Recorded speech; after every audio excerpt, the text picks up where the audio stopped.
How are you doing there, class? I'm TheOracle, and it's that time of year again when we go over the Game Award nominations. There's been a real shitstorm this year again. First of all, I think this was revealed last year, but only 10% of us only managed to vote on the nominations and the things themselves. Well, 90% goes to the outlets and shit. Geoff, baby, Geoff! You kind of more of a scumbag than you already were. Also, they'll be remastered in DLCs in all categories, rather than its own category. Like a DLC is in the Game of the Year for some reason. Don't forget, you're copyrighting the Game Awards, in Game Awards, and no one else can use that. Geoff, I know that all around here, but Geoff, stop being a piece of shit and stop appeasing the Hollywood. Again, if you're appeasing Hollywood, you're not going to any Diddy parties, were you? How many Diddy parties were you going to before he got caught? If you're trying to suck up to Hollywood this month, so you probably would do a few of those parties, if you know what I mean. But anyway, yes, back to the Game Awards this year. As I said, it's been a hell of a shitstorm. So, yeah, so anyway. Because obviously, not all Stellar Blades got nominated. Other games weren't there, like Silent Hill 2's not been nominated for the Game of the Year. And come on, son, come on. Anyway, let's complain. Let's go over the nominations. Starting with Game of the Year, which is Astrobot, which is surprising. Battletor, which I've never heard of before, which is apparently a roguelike card game, poker game, which is surprising.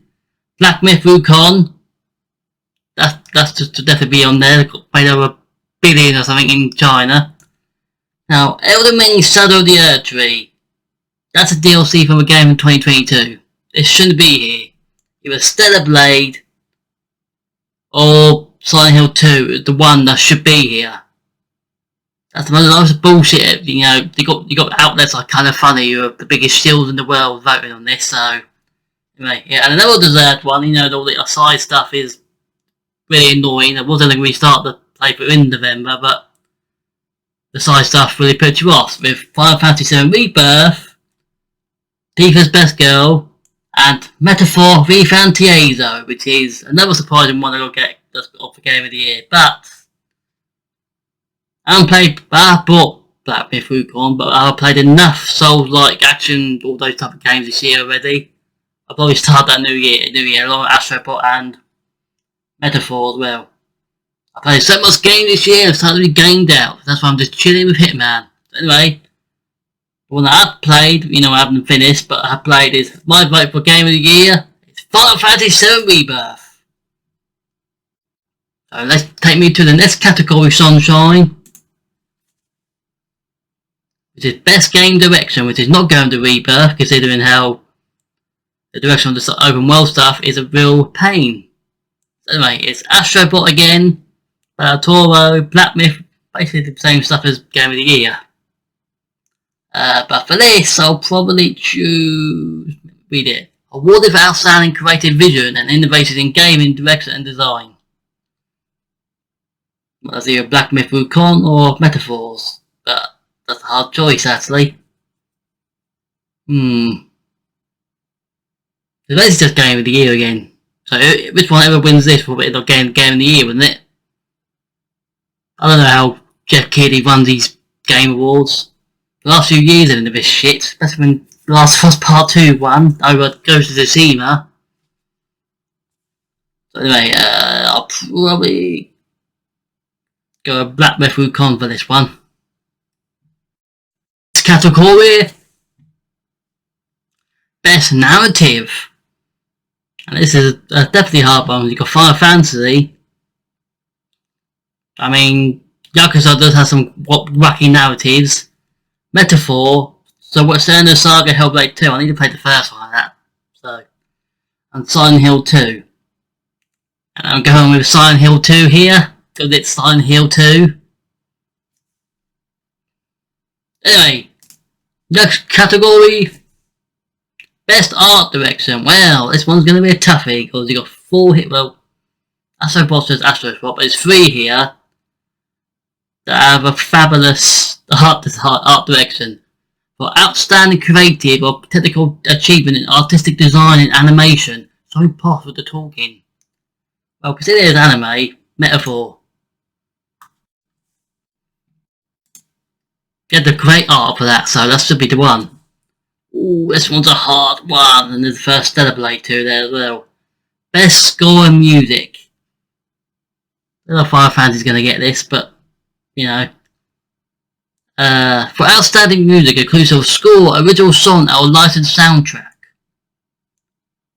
Astrobot, Final Fantasy, Stellar Blade is good music too. Technically, the strange thing about this, I have all these games.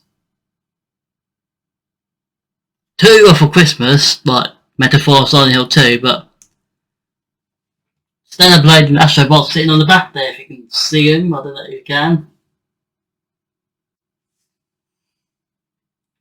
Zoom and see him? I don't want to move that either, to be honest. Anyway. I'll probably go Final Fantasy for this one, because Final Fantasy is the best music. It's like Mamma Mia, yet with the tasty music. Right, next category. Best audio design. Doesn't Astrobot win that? I don't know if I don't think I played Astrobot, I probably haven't. Do they have picture of the controller again? If that's so, then presumably Astrobot. Again, I can't play every game in the world to do these Game Award prediction nominations because I only have so much money in the world, and I also buy it on games, like on books, which are up there. I can put them down there with all these DVDs. Like I'm outdated and extinct in a couple of years, so I place the books there. I don't know, but yeah. Clothes and also games. I'm not a rich person, I wish I would be. If it was, I'd be playing all the games, all the books, and all everything, and we're going holidays around the world. Like, so I might choose Astrobot for this if it does the controller thing again. Next category. Best performance, and we got our very own YouTuber Brianna White there. That's amazing. Clap to Brianna White. Clap to her. And also we got Hannah Tell, who plays Max in Life is Strange and played in the original too. Plus she didn't get a top nomination for that. Again, I had to check 2014 or 15 when that came out. I completely forgot. 2016? No, never mind. No. I don't think Star Wars Outlaws gets one for that, to be honest, because Star Wars Outlaws is a bit shit. Luke Roberts in Silent Hill 2, did he play, I forgot his name, goddammit, and, Melina Jurgens again. That really count, because you're already playing the same character.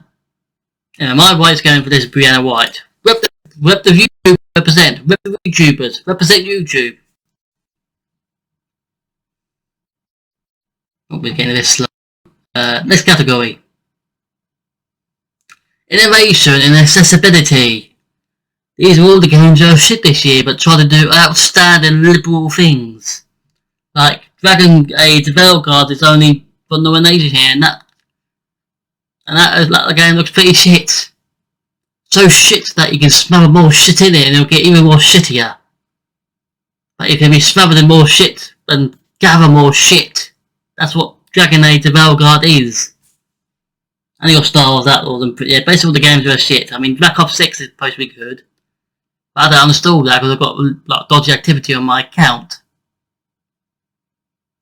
So be careful with Black Ops 6, the game might hack you. But also I don't really care about the health people accessorised games. I'm disabled and I can play Souls games very extremely well. So I finished Bloodborne this year. So this accessibility has always been bullshit, but I'll choose the best game and this is probably Black Ops. Next category, games with impact. These were more liberal ones. And they were Indigo here, there's a horror game with nuns in it. For a thought-provoking game with a pro-social message or meaning, well, Life is Strange is going to be like, oh, let's win this, isn't it? Because Life is Strange, there's always thought-provoking, that's basically the premise of the entire games.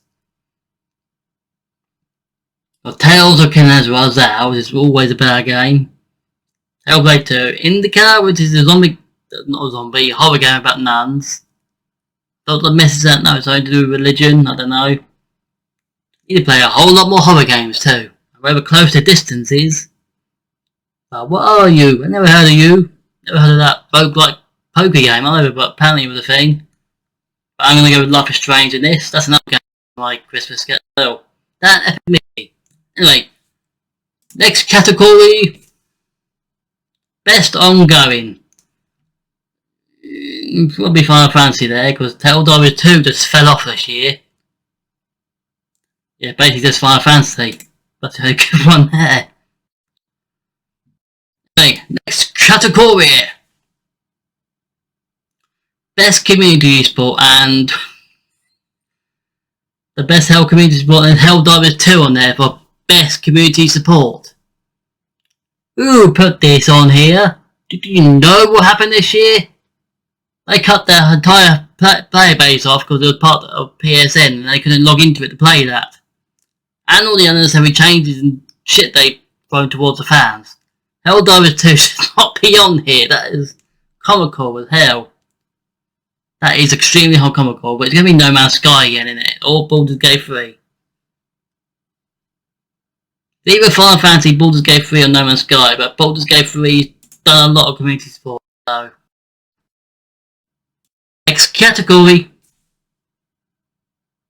Best independent game, which are always a bit believable, a bit talking down to you, a bit smug. Animal Well, Bellataro, Lorelei, and the Laser Eyes. Never heard of these. With no independent horror games come on here, like Mouth Breathing, Crow Country. Where are they? That's a load of shit. Well, because Bellataro's on the Game of the Year thing, so I'll probably just vote for that. It's going to be that anyway. Next category.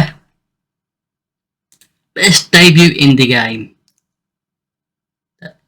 Pacific Drive, there's a horror game for you. That was popular in the year until it wasn't. That's a YouTube bait, anything, if you know about it. The Plucky Squire is actually one that looks good. And you got Manor Lords, which is basically building a village in medieval times. I'm probably going to go with Plucky Squire. I don't know, it's my choice, I guess. My choice. Best mobile game, I don't care. Literally don't care. But Zone Zero, I guess. Zone Zero. One of those Hoyerverse games that I've never played them. If it wasn't all like mobile related, more. Next category. Best VR AR. Don't play these either, but they're all shit. Metal Hellsinger was the only one, or Metro, or Batman, I think, I don't know. Honestly, Batman Arkham Shadow should have been a normal game if you wanted to do a more normal Batman game. But put it on VR AR, you cut off like millions of people with that. Again, it's Warner Brothers. They like losing money these days. Probably choose Metal Hellsinger. To the next category. Best action game. Ooh, this is a tough one. Was Black Myth Wukong, action Souls-like, looks epic. Says Stellar Blade, played a sexy robot blade cutting up Eldritch alien things. Black Ops 6 is also quite actiony, that for the first level of course. Helldivers 2 is more what you do in the multiplayer, the action is decided by you. That makes no sense. But I'm going with the game I finished all the way to the end is Warhammer 40,000 Space Marine 2. You can use a chain blade and cut up all sorts in this boy. And you can shoot, and you got explosions happening all over the place. It's basically like you're in the actual war. So Warhammer, Space Marine 2. It's for the Emperor! And if you vote for others, you're a heretic. Not my choice, but you're a heretic if you didn't vote for the others. Best action and adventure. Probably Astrobot, because Outlaws could have been a good Star Wars game. It was made by Ubisoft, so no it wasn't. Silent Hill 2 is more horror adventure. And Nintendo keeps paying for nomination spots, so Astrobot there actually. It's an action adventure. Best RPG. Dragon's Dogma 2, which is probably the most RPG here, actually. And Elden Ring, yeah. Okay, he released for it. I don't know about... quite a hard one. For the best game design with a rich player customization and progression, including massive multiplayer experiences. That's not what RPG is. There's role playing, like it. Great account. Who call them massive multiplayer experiences? Jesus Christ, honestly, the people on these boards are absolutely shit on part of this. Anyway, obviously, as it's an RPG, which is more complicated than what you do in it. Dragon's Dogma 2 complicated me. I did streaming for like a few hours and I still didn't know what I was doing afterwards, so yeah, that. RPG, playing games like back in the day, like Knights of the Republic, supposed to be very confusing until you get what you're actually doing, so yeah. Next category, best fighting, and that's, well, Jeff Keighley got owned on Twitter again because he called someone a liar months ago and they called him a liar back. And that Multiverse will obviously win for being a bad game. I soon win. It should be Dragon Ball Sparkling Zero if that's a good old fighting game. Or Grand Blue. But it should be Multiverses. That game is the shits. Warner Brothers, fucking up again. If they put actually effort into making a good fighting game and microtransacting first, then you probably have a good game there, all like Warner Brothers calculated characters. But nope, it's Dragon Ball Sparkling Zero. Again, the fix is in on these awards, so you know, they're not with you, the gamer. Just saying. Best family. It's a family game, and clearly Nintendo's going to win this because they got 3 nominations. But also, Astrobot does win this, so not Nintendo. And the anti-animation practices. Best sim strategy. I played Age of Mythology Retold and it didn't really got remade. Like, I can't even get things into the ship. Camushu Kami Path of the Goddess is quite good. Mana Lords is quite good, and Unicorn Overlord looks good. Ooh, that's a toughie, that is, between those 3. That is a toughie. Best game focus on real-time or turn-based simulation or strategy gameplay in respective of platform. That's, yeah, real-time, I'm saying. That'll do turn-based. I'm going to go Unicorn Overlord in this one. That's a game. It looks quite good. See, I can't get all the games. There's way too many good games coming out at the moment. Obviously, I would skip for sporting racing because I don't really care. It's full of shit, but WWE's on this one. So good one there. But you see WWE on that. Best multiplayer. And I haven't played the multiplayer for that. I don't know if that's good or not. For Warhammer. For outstanding online multiplayer gameplay and design, including co-op and massive multiplayer experiences, irrespective of game genre or platform. Now, I think I should have bought Helldivers 2 as soon as it came out. Because further amounts down the line, this game's probably empty now, isn't it? So, but they take the world by storm in the early in the year, so Helldivers 2.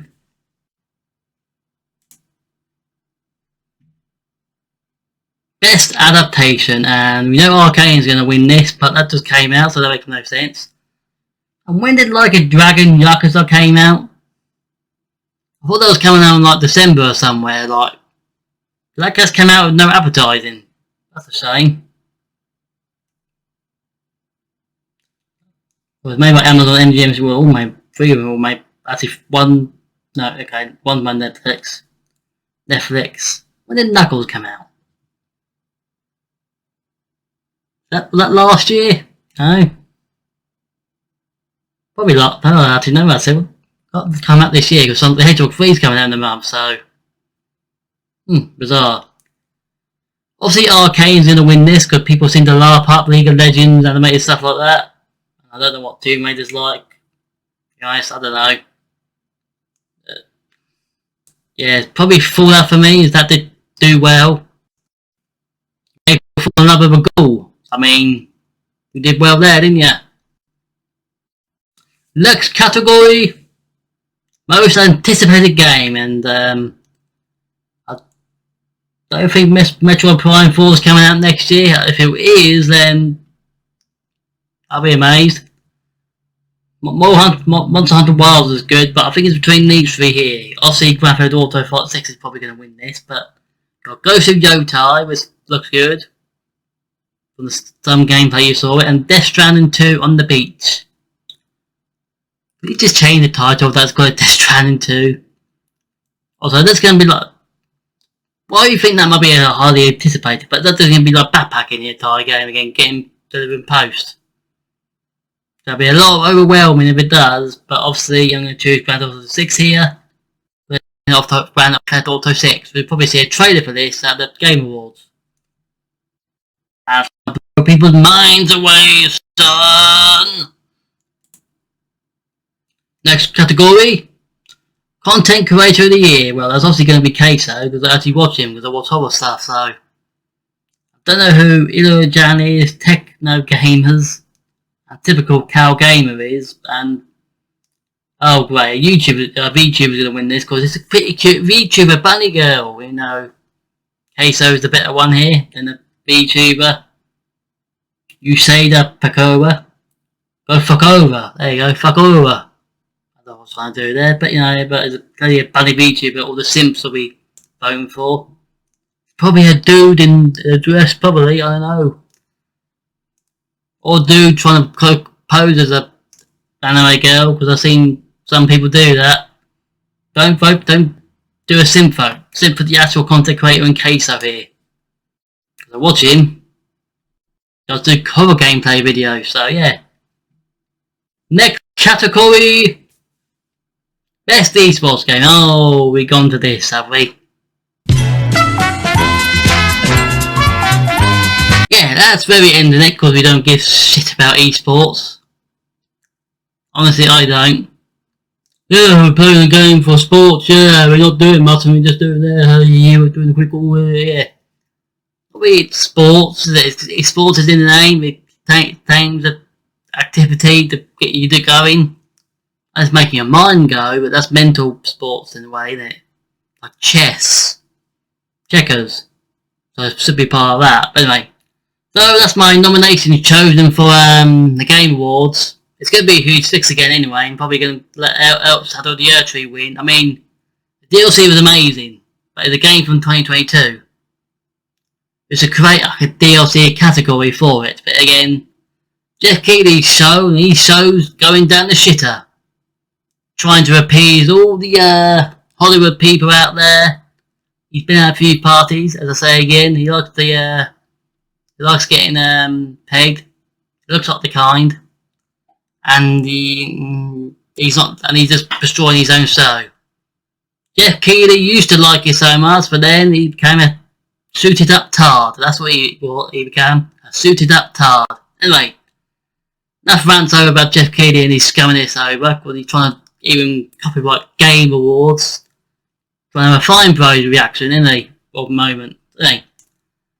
Let's release the nominations, and yeah, this show's going to be a nightmare when it comes on. I'll just probably watch it for the trailers, to be honest. I don't really care about what wins, because no one... Because it's subjective what people's game of the year is, isn't it? So, anyway. So, if you enjoyed this, and want more, don't want to done this, and smash the like button, boys. Stay spooky. Toodle!